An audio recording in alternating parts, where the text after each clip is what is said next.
Hello, dear students. It's a matter of great pride that India is assuming presidency of the G20 group on December 1, 2022 for a one-year term. ये हमारे लिए बहुत ही गर्व का विषय है कि G20 ग्रुप की एक साल के लिए प्रेसिडेंसीशिप इंडिया को लीड करनी है. So, let's know something about G20. G20 समूह, ये समूह वर्ल्ड बैंक और इंटरनेशनल मॉनेटरी फंड के प्रतिनिधि, यूरोपियन यूनियन एवं 19 देशों का एक अनौपचारिक समूह है. इसमें अर्जेंटीना, ऑस्ट्रेलिया, ब्राज़ील, कनाडा, चीन, European union, France, Germany, Bharat, Indonesia, Italy, Japan, Mexico, रूस, सऊदी अरब, दक्षिण अफ्रीका, दक्षिण कोरिया, तुर्की, यूनाइटेड किंगडम और अमेरिका शामिल हैं.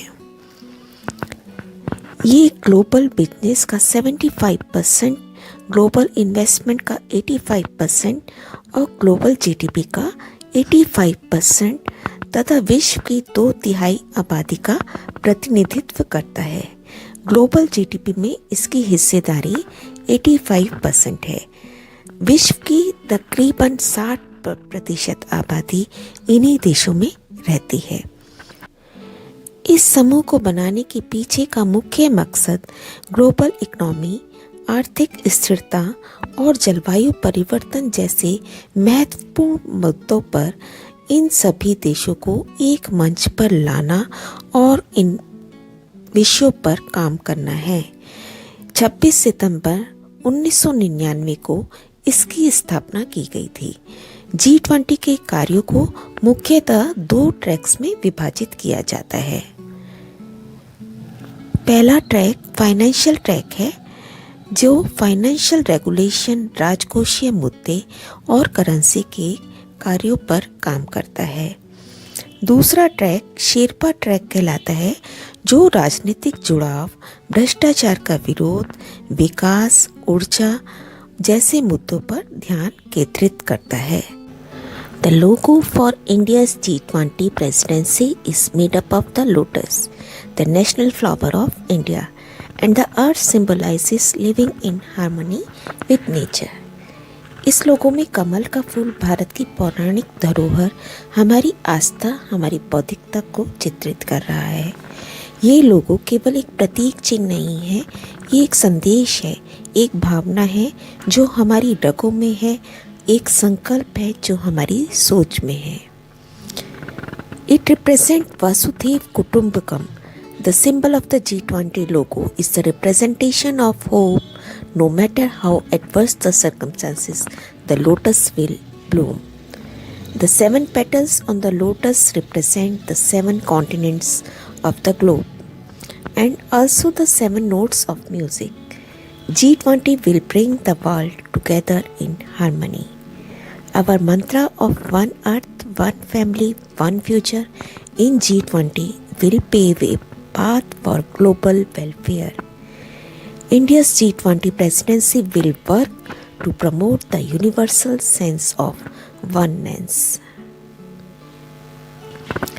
The theme of India's G20 presidency, Vasudhaiv Kutumbakam, or One Earth, One Family, One Future, is drawn from the ancient Sanskrit text of the Maha Upanishad, जिसका मतलब है पूरा world एक family है, और जो कि भारतीय संसद के मुख्य प्रवेश द्वार पर भी लिखा गया है.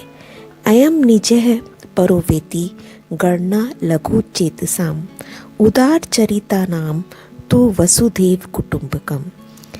ये मेरा है, ये पराया है, ये गणना छोटे चित्त वाले लोग करते हैं, उदार हृदय वाले तो पूरी धरती को एक कुटुंब मानते हैं, एक परिवार मानते हैं.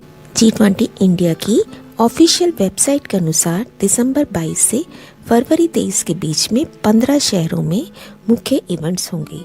इन शहरों में राजस्थान, बेंगलुरु, चेन्नई, गुवाहाटी, इंदौर, जोधपुर, खजुराहो, कोलकाता, लखनऊ, मुंबई, पुणे, कच्छ, सूरत, तिरुवनंतपुरम और उदयपुर शामिल हैं.